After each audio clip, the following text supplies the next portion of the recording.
Hi everybody, this is Rose of Sharon, and I'm back again with another book a book review, excuse me. This one is called On the Mountain of the Lord. This is the Elijah Chronicles. This is the first book that I've read in the Chronicles. I'm not sure how many books there are in the Chronicles. And it doesn't really matter. This is absolutely sensational. It's extremely seamless in the way it transitions from one scene to the next. It's absolutely fantastic, the way how vivid it is, and you're caught up immediately, and you don't want it to end. And actually it ends on a cliffhanger, and I thought, what, why? So I'm hoping that Bentley, I think it's Ray, I can't tell, Bentley, I guess, I don't know, Bentley, yeah, it's covering the B. It's Ray Bentley and Bodhi Thoyne, or Theen. I think it's, I don't know if it's pronounced Thoyne or Theen. I'll say Theen, because I'm not for sure. But it's about this young man who, well, actually he's not really young, but he he comes into, well, he's pretty much, well, I shouldn't say pretty much, he is immediately spirited away to the Holy Land, and he starts having visions, and he doesn't really believe in God, so it takes him aback quite a bit.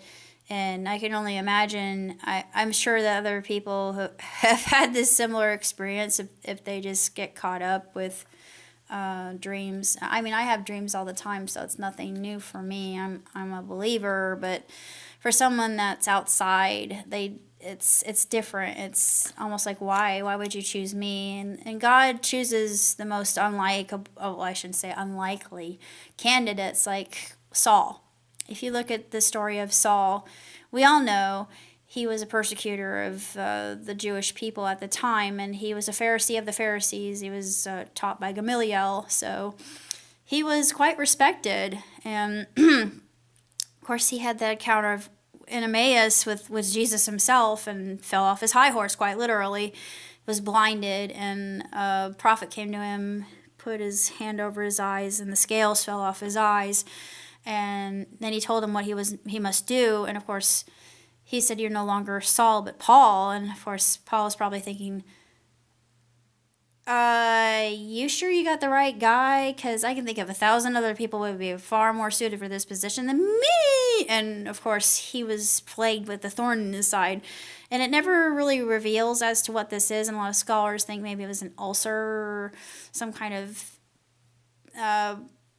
intestinal issue. I'm thinking it was. I don't know. We don't have any real data on this, but going back to the story, one of the main characters, he's bitter, he's jaded, and for good reason, and I'm not going to go into why, but this all changes when he starts having his visions, and then he encounters Eliyahu, which is, if you know anything about Jewish tradition, Eliyahu is actually Elijah, and every Passover they leave a seat open in Elijah's cup.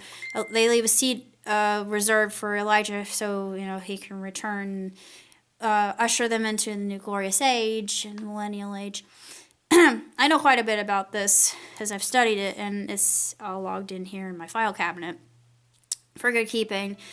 And OT is so easy for me. I don't know why. I feel like in a past life, more than likely, I was a rabbi. Would make sense.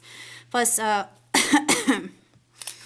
sometimes I get mannerisms like a rabbi, and it's weird. And people are like, "How do you know this stuff?" And it just comes to me. It literally just comes to me, and I could quote it, and I don't like boasting about it. It's like, "Oh, you say you're so Christian, and then you go and do that." Hate to tell you, but we all do. We're all guilty, and none of us are free from being from being sinful. I should say sinless. Only Christ was sinless. We're sinful, and He takes the sin. He granted us clemency with God. Basically, we are purified thanks to His precious blood. Amen.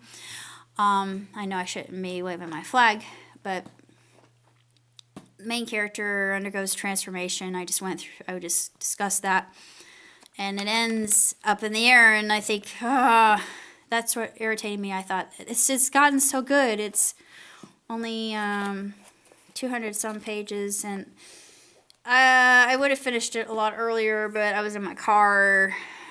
I've just been busy working to get an MBA, so yeah, I'm super, super, super, super occupied right now. But I finished it, so it's spectacular. If you're like me and you're obsessed with prophecy like I am, and you have visions and dreams and you get confirmations all the time, which I do,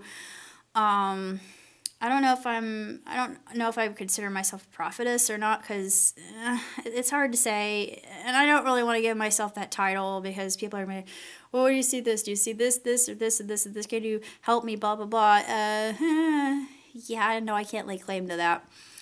But I do have a lot of confirmations and nudges that I get almost daily, and I see a lot of numerological things as well. A lot of people will say, well, that's New Age. No, it's math is more, I think, just like Hawkins did, that math is the language of God.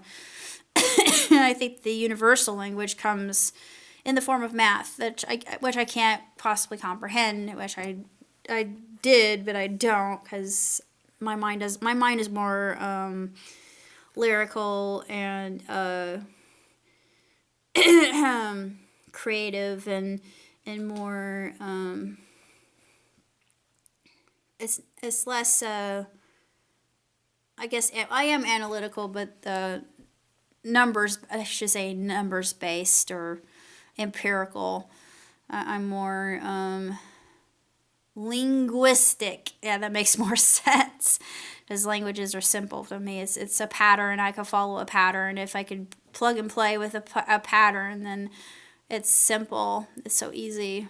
I've noticed that ever since I was little. I think, oh yeah, I can just do this. And people say, huh? How are you doing that? And then I'll explain it in a way that they can understand.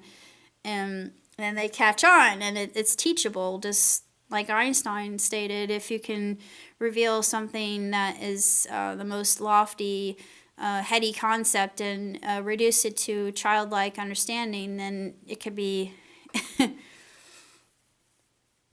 replicated, and that's what true genius is. Because anybody can get that and use it and reproduce it.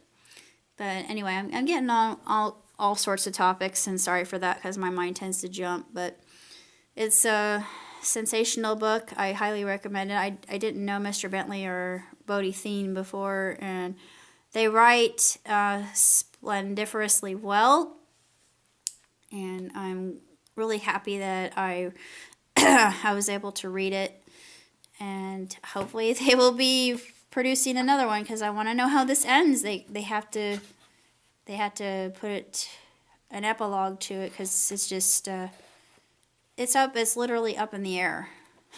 Literally.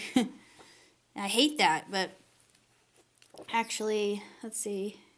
Oh, Bentley, Pastor Ray Bentley, he is a Manorantha he founded Manorantha Chapel. It's a non-denominational evangelical Christian church in 84. Oh, it serves 7,000 people. Good grief, that's a lot.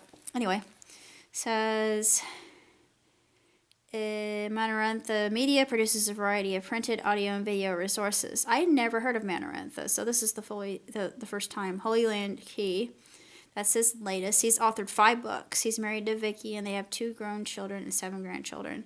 Bodhi, with her husband, writing partner Brock, has written over 70 works of historical fiction. Goodness gracious. 35 million of these are best-selling novels, and they're printed in 30 languages. Whoa, that is insanely incredible. Bodhi's writing returned to the big screen in the release of I'm Not Ashamed, a Rachel Joy Scott Columbine story. Oh, I might have come across that. Maybe her name was somewhat familiar. Yeah. Now I recognize it. I thought, I never read the book. I'd seen it on shelves at Barnes & Noble. I mean, I see a lot of different things that are interesting to me. I think I don't have time to pick this up.